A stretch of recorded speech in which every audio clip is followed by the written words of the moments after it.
Hello chess lovers, Soren here with another fantastic game. With the white pieces playing the 8th world chess champion Mikhail Tal, and his opponent is an American chess grandmaster Robert Byrne.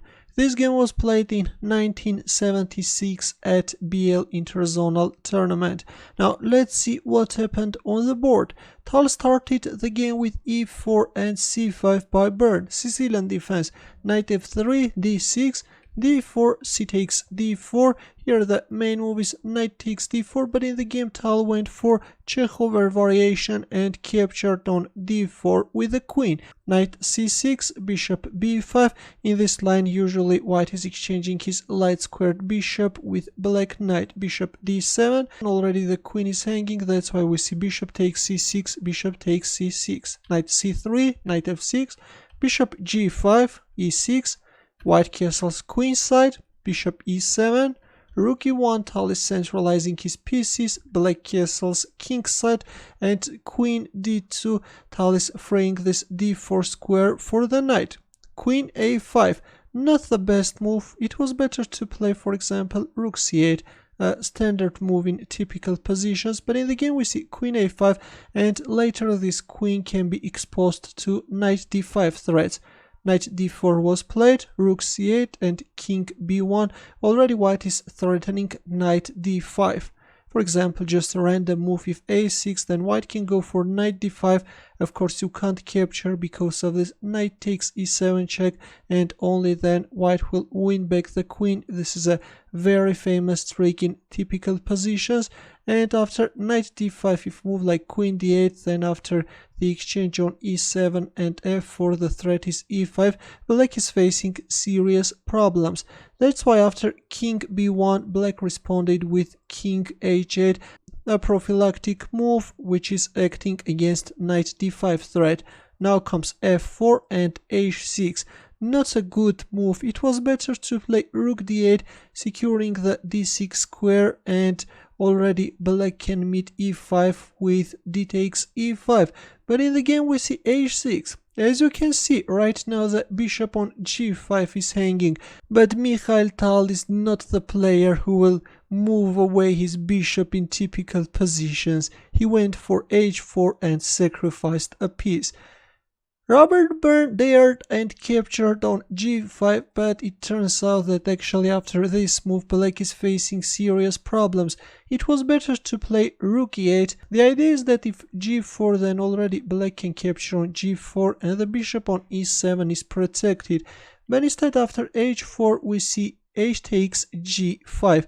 Now comes h takes g5, and though white is a piece down, but this is going to be very dangerous for black because white managed to open up the h file.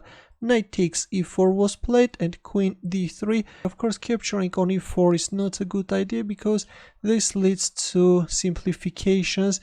There is not much white can do in this position. That's why after knight takes e4 we see queen d3.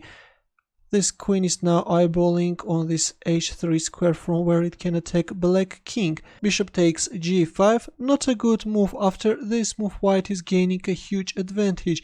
It was better to exchange the knights and only then capture on g5. If f takes g5 then king g8, if rook h1 then rook e8. Black is creating an escaping route for the king. Though white stands much better, but this continuation of course could have been better for Byrne. But after queen d3, bishop takes g5 was played, after which black's position is collapsing. Now comes knight takes e4, bishop takes e4, rook takes e4.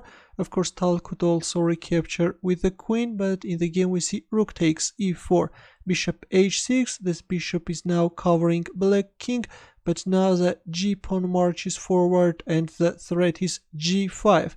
f5 was played. Well, if a move like g6 trying to bring this bishop on g7, then white can play rook h1. If king g7, then white can go for this destructive knight takes e6 sacrifice, after which again the game is over. If rook f6, then white can exchange the rooks and then queen takes d6. This is a total destruction. Let's go back. After g4, f5 was played and Tal simply captured on e6. bishop takes f4, and believe it or not, but after knight takes f5, finally Robert Byrne resigned. Right now the threat is rook h1 check, followed by knight e7 check, and then queen g6 checkmate. For example, if a move like queen c5, just a random move, then rook h1 check. If king g8, then knight e7 check. By the way, instead of playing king g8, if we move like bishop h6, then this is simple, of course, knight takes h6. Or after rook h1 check, if king g8, then knight e7 check, followed by queen g6 checkmate. That's why understanding that after knight takes f5, there is not much black can do. Finally, Robert Byrne resigned. A very impressive attacking game, I think, by the magician from Riga. Mikhail Tal went for that bishop sacrifice. Robert Byrne dared and accepted the sacrifice, but once Tal managed to open up the H file, things escalated quickly. Thanks for watching. Here are more suggestions for you. For more games, don't forget to subscribe to my channel. Also, press the bell button to get notified about new uploads. I will see you in the next video.